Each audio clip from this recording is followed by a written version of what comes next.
I want to talk a little bit about individuality, collectivism, and the nature of sort of modern politics, the kind of the political mentality in particular at the heart of the Labour Party today. And the reason I'm sort of moved to share my thoughts around this is, a pretty disturbing recent story about Angela Rayner, the deputy leader of the Labour Party and Secretary of State responsible for housing and communities, making a decision to authorise the sale, the disposal of council land in a number of council areas that has been used for decades as public allotments for growing things. Now, look, totally accept that there are housing and infrastructure needs in any given local authority, and the public authorities, councils in particular, do face financial pressures. Don't get me wrong, that's absolutely fine. But let's not kid ourselves here. Selling off allotments like this is spite. This is, in a sense, a kind of a form of class envy. And it was very interesting that there's an added dimension to that spite in this case. The decision to authorise and go ahead with this apparently came, and now, these things are on the internet and it's always contested how accurate the claims are. But it apparently came about 24 hours after Jeremy Corbyn had sort of gone public with his Your Party sort of launch, the semi-hard launch of Your Party, which will get a different name. And this was sort of seen as a direct revenge because, of course, Corbyn is famously an allotment holder. But, I think it speaks to something a bit deeper. There's something in the psyche of particularly the modern left, whereby they're even against the kind of, public collectivism, of mutual kind of ownership or stewardship of these allotments. They really don't like the idea of the individuality, the autonomy that brings to people who care and grow things in nature over a period of time. No, there's just this dynamic of everything belongs to the state, and if the machine says that land is needed, let's sell it off. And the problem with, getting rid of allotments is we know that these, that they're hardly economically vibrant, patches of land for anything else. You're not going to make money in the private sector if you try and offer allotments. It's not going to make money. It is an example of a civic amenity, of something that our forefathers and foremothers made a decision a long time ago, um, that land would be set aside for growing things, and for the camaraderie that would come from people, particularly working class people, frankly, who didn't have gardens of their own, having a little plot of land where they could grow things, where they could spend time, get away from the stresses of their daily life, and unwind. And these things were really good for mental well-being, and they gave a sense of community. And it's not uncommon that allotments that will be passed down through generations, that there's an application to kind of take over the space, the allotment. So there are people today who are tending for an allotment, a plot of land, growing things that were started maybe by their grandfather or even great grandfather. And to sort of see these places, these kind of bastions of community being wound up by a party that sort of sees itself as collectivist in nature.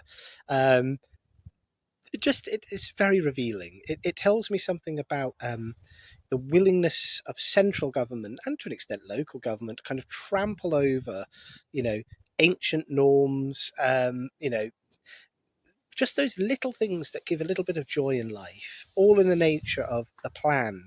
Now, I am all for new housing development, I'm all for economic growth, but we can do that in a measured way, and we don't need the state to be selling off all of its public land to achieve that goal. Let the market operate, let private developers buy land and develop it in the areas where it wants to be, where people want to live, and make that a little bit easier. But the idea that you're, going to be tearing up, knocking down the little sheds, tearing up all the plants and so forth in these, small allotments generally, just a sort of tick box, a 1.5 million new homes target by 2029. It speaks to something about the priorities of the politicians of today, and the extent to which they've lost a sense of proportion, lost a sense of reserve, of self-restraint, that you recognize that there are institutions and there are norms that were here before you arrived in high office and will be here long after you go, after you're a footnote in history. That's how we should approach, our community spaces. We shouldn't be losing those bastions of community that, by the way, keep older people, and it tends to be, middle-aged and particularly older people that use allotments the most. Those people, they need that sense of connection. It gets people out the door. It keeps older people in particular, who are perhaps at risk of becoming quite infirm. It keeps them active. It keeps them healthy. They're growing things. They're thinking about what they're going to do. It's good for well-being. It's good for health, and it's good for a sense of community, because people do talk at these things. It's so all you're going to do by getting rid of allotments is sort of fuel further sort of social isolation over time, and particularly where they don't have local family. So many of us now live far afield from where our families are. So having that sense of connection to others in a local area and being able to have a chat, over a flask of tea or whatever you bring with you, that was important. And I fear that we're going to lose something in the coming years, if this becomes a trend of disposal of allotments and of other sort of community centres, community areas, public parks and so forth. And local community centres. These kind of things, they are vulnerable in an era whereby our fiscal insecurity, both centrally and locally, in terms of government, can lead to very hasty decisions that you can't really unpick, because once the land is gone, it's gone. As I say, nobody's going to operate allotments on a commercial basis because you won't make enough money. So we lose something if we allow that to happen.